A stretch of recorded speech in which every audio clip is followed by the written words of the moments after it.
Anthony Gaeta. Hi, my name is Eddie Eniel. And this is Filmmakers Review. And today we are going to be reviewing the film Sound of Freedom. So Anthony, what are your thoughts on Sound of Freedom?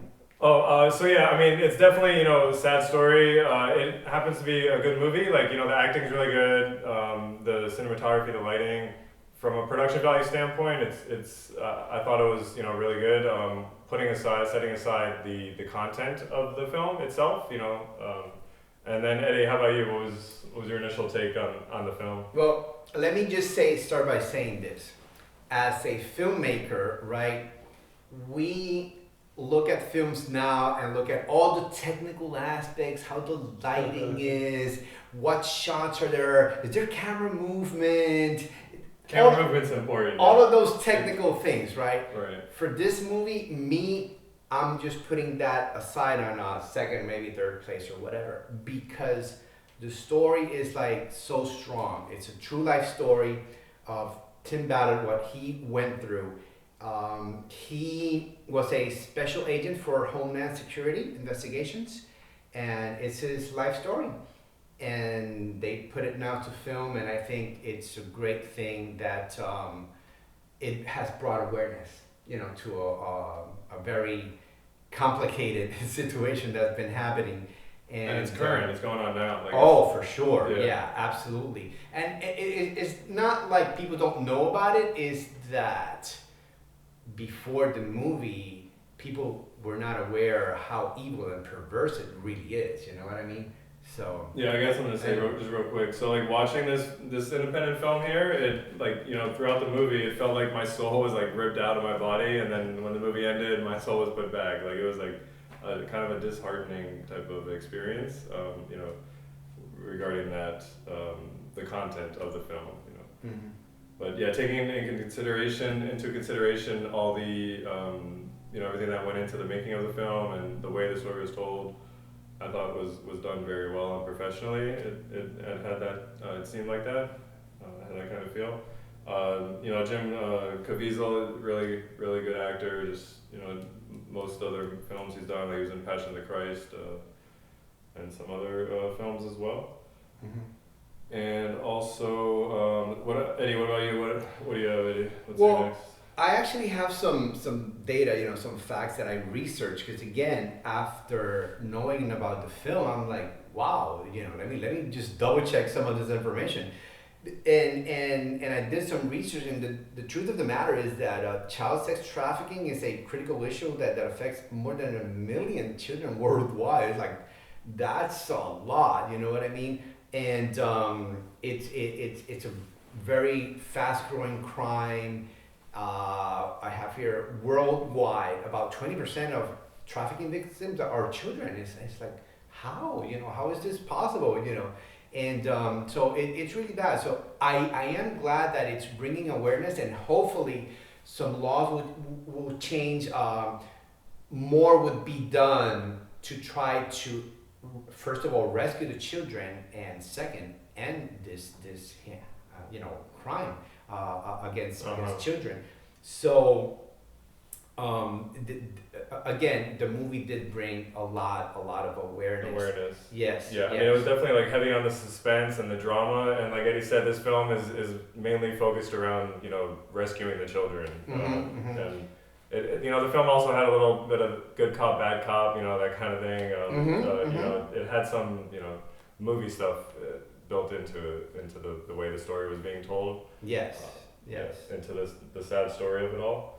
And also, most of these crimes are against children are being committed in America, actually, unfortunately.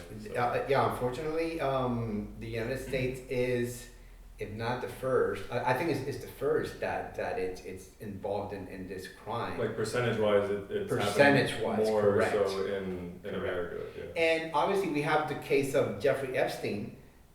He reportedly had a network of more than 50 victims, and that they had evidence against him and whatever, and nobody's buying the thing that he killed himself. Nobody's buying that, you know what I mean? And all that. So yeah, it's oh, the cameras went off precisely at the moment. Yeah, it's like nobody's buying that. Is that they're trying to protect other higher ups that are in that crime. You know what I mean? So, but anyway, story aside, this movie was done with $15 million. That's not a lot of money for a movie like this. They made very, very good use of Well, it's an independent funds. film. It's not a studio big budget that kind of film. It's made by independent. It's But still, to try to make a movie like this, they made really good use of the money. The other thing, cinematography wise, it was really amazing. It had great colors, it had great camera movement, and all of those technical things I said that I would leave aside, but they're there. Yeah, and it was really well made, again, considering the limitations of the budget that this particular movie had. Yeah, I mean, locations, they went all over, like this country, that country, Mainly in Colombia, but it filmed in Mexico as well, but yeah. And then multiple cities, several cities within those countries as well. Yes. So other things that I liked, the music score worked really well for the movie. Very done, like what's like dramatic or suspenseful. It was dramatic, and then it had it's other like Latin songs and whatnot. Being that it was mainly again done in Colombia, sort of an unknown feeling, or like an uneasy feeling kind of thing. Yes, the tempo, the beats of the tunes there, the music. Yeah. The other amazing thing, the two main child actors did a wonderful job. Yeah, they've acted, over, I think 2018 and also 2020. They had some previous films, Oh, for sure, they have had to have, but these are small kids still, they're not. Right. I think the girl might be getting into her teens or something, but the boy was, I don't know, 10 or something like that. Yeah, but I don't know their exact ages, but they did a really good job, especially depicting the moments of great sadness and anguish. They you saw it in their faces. It's like, again, these are small kids still, and their expressions were really amazing. They did a really good job. Right. Definitely. Also, of course, Jim Caviezel, I think he was quite perfect for the character. He has, again, the kids, the facial expressions while he's going through all of this, the trauma that this guy have had to go, seeing all these pictures and videos and whatnot of what's been done to these kids, and then rescuing them and things like that. And then he's still going to the office, seeing everything, and then he has to go home to his wife and kids, and kind of like balance that mentally, and what's going on in that character's world, so to speak. So yeah, Jim Caviezel did a really, really great job. Yeah, balancing the emotions, it came off well on camera. Another technical aspect I saw specifically in those moments of like anguish and with the character that Jim Caviezel played, they had like it's called like kind of raccoon eyes. When they have the deep shadows in the eyes. They did that a lot in the movie The Godfather. It wasn't as pronounced as this in The Godfather, because that was like a really, really dark, but they had it, and it depicts, again, when he's just in this anguish, and that's a way to show as well. So it was, again, good cinematography there. So the director Alejandro Monteverde, I mean, he did a really good job. I'm not too sure how many other films he's made, and if this is his like first film that made it to the cinemas or not.